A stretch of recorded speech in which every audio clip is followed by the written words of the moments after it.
Om Namo Venkatesaya. Welcome back to our channel. ఈరోజు video ఏంటంటే, మీరు టైటిల్ చూసే ఉంటారు కదండి. ఈరోజు గోదా అమ్మవారి యొక్క తిరునక్షత్రోత్సవం అనేది జరుపుకుంటాము. అది ఎందుకు జరుపుకుంటున్నామని తెలుసుకుందాం. అలాగే అమ్మవారి యొక్క చరిత్ర కూడా తెలుసుకుందాం ఈ వీడియోలో. ముందుగా అయితే నా వీడియోని చివరి వరకు చూసి దయచేసి లైక్ చేయండి. మీరు లైక్ చేయడం వల్ల ఈ వీడియోలు మరికొందరికి వెళ్తాయి కాబట్టి దయచేసి లైక్ చేయవలసిందిగా కోరుకుంటున్నాను.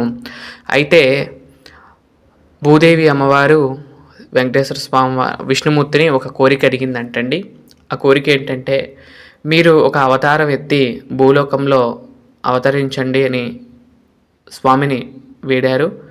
అప్పుడు భూదేవి అమ్మవారు వేడగా స్వామి అన్నారు, నేను కాదు అవతరించేది, ఈసారి నువ్వే అవతరిస్తావు, నువ్వే భూమి మీదకి వెళ్ళి అవతారాన్ని ఎత్తుతావని చెప్పి వరమిస్తారు.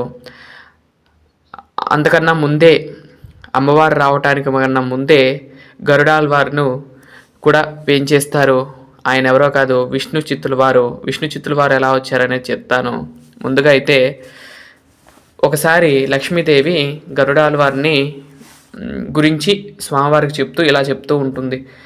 స్వామి, మీకు ఇంత సేవ చేస్తున్నారు కదండి గరుడాల వారికి కూడా ఒక వరం ఇవ్వండి అని చెప్పి లక్ష్మీదేవి శ్రీవారిని కోరుకుంటుందంట. అప్పుడు శ్రీవారు గరుడ అని ఇట్లా పిలుస్తారు. పిలవగానే వేగాల మీద గరుడాల వారు అక్కడికి వచ్చి వేంచేస్తారు. వేంచేసినప్పుడు నీకు ఏమన్నా కోరిక కావాలా అని అమ్మవారు అడుగుతారు. అమ్మవారిని అడగగా ఈ గరుడాల వారు, నాకు ఎటువంటి కోరికలు లేవు, నాకు కోరిక అనేది లేదు, నేను మీ సేవలోనే జీవితాన్ని గడుపుతానని అనుకుంటారు. అయితే కానీ లక్ష్మీదేవి నారాయణులు ఇద్దరు కూడా అంటారు, నువ్వు తప్పకుండా ఈసారి కోరిక కోరాల్సిందే అని చెప్పగా ఈయన అనుకోకుండా ఒక కోరిక వచ్చింది.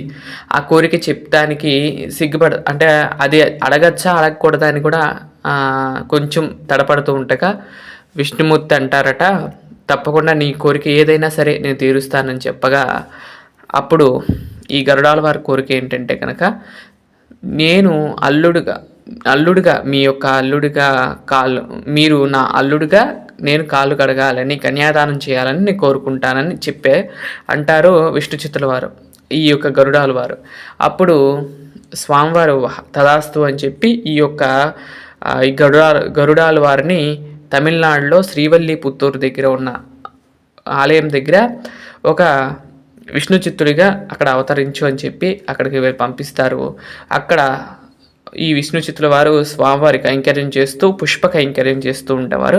ఒక వనాన్ని సిద్ధం చేసి ఆ వనంలో చక్కగా తులసి వనాన్ని ఏర్పాటు చేసి అక్కడ ఆ యొక్క తులసి దళాలు రోజు కోసి ఆ స్వామివారికి సమర్పించడం అనేది చేస్తూ ఉంటారు.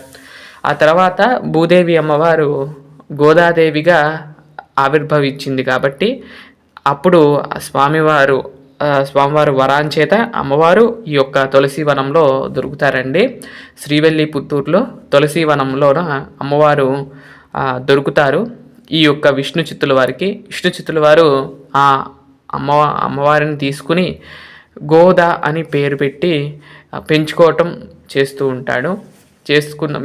ఇవన్నీ కూడా తర్వాత స్టోరీ అంతా కూడా మీకు తెలుసు కదండి. అమ్మవారు పాసురాలు రచించి ఆ స్వామివారిలో ఐక్యమైందనేది మీ అందరికీ కూడా తెలుసు కాబట్టి ఇక చెప్పే పని లేదు.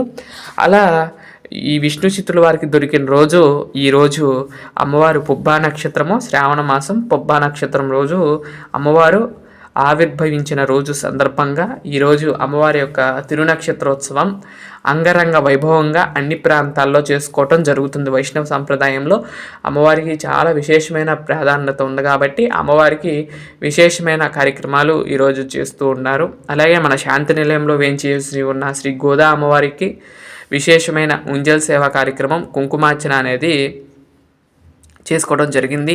ఈ యొక్క కార్యక్రమాన్ని మీరు కూడా వీక్షిస్తారని నేను కోరుకుంటూ ఈ వీడియో అయితే పెడుతున్నాను, చూడండి.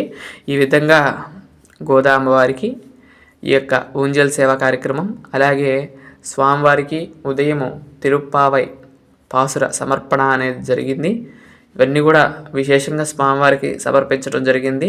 అలాగే గోదా అమ్మవారి తిరునక్షత్రోత్సవం సందర్భంగా మీ అందరికీ కూడా మరొకసారి శుభాకాంక్షలు. అలా అమ్మవారు సాక్షాత్తు వైకుంఠం నుండి భూదేవి అంశగా అమ్మవారు వేయించేసి మనకు శ్రీవల్లిపుత్తూరులో అనుగ్రహాన్ని ఇస్తూ ఉన్నారు మనకి.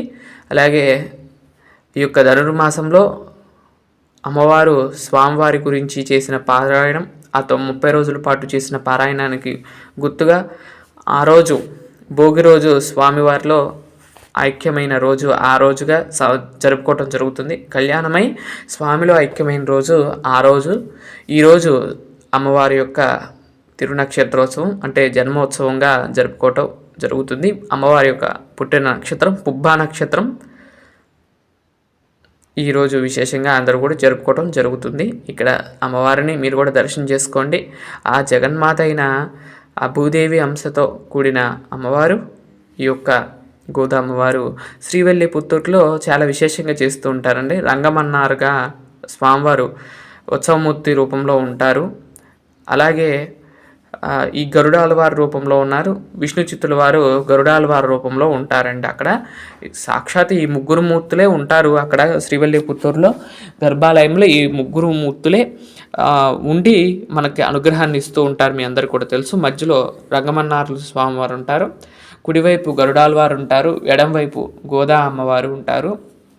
ఈ విధంగా దర్శనాన్ని ఇస్తూ ఉంటారు. అక్కడ చాలా విశేషంగా చేస్తూ ఉంటారు. ఇక్కడ అమ్మవారికి నక్షత్రహారతి అన్నీ కూడా ఇచ్చాను. చూడండి అమ్మవారు ఎంత బాగున్నారో కదండి. అమ్మవారిని చూస్తుంటే చూడాలన్నట్లుగా అంత అనిపిస్తుంది.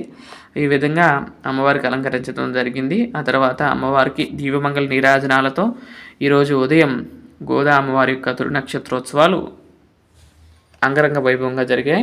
అయితే గోవిందరాజస్వామి టెంపుల్లో 10 రోజుల పాటు జరుగుతాయండి. విశేషంగా రోజు సాయంత్రం పూట అమ్మవారు సర్వాభరణాలు అలంకరించుకుని 4 మాడ వీధుల్లో అమ్మవారు విహరిస్తూ మనకు దర్శనాన్ని ఇస్తారు. అక్కడ చాలా విశేషంగా చేస్తూ ఉంటారు. కొన్ని ప్రాంతాలు ఇంకా విశేషంగా చేస్తారండి ఈ యొక్క ఉత్సవాన్ని. ఇదండి ఈరోజు వీడియో. మరొక మంచి వీడియోతో రేపటి వీడియోలో కలుస్తాను. అంతవరకు సెలవు. నమస్కారం. ఓం నమో వెంకటేశాయ.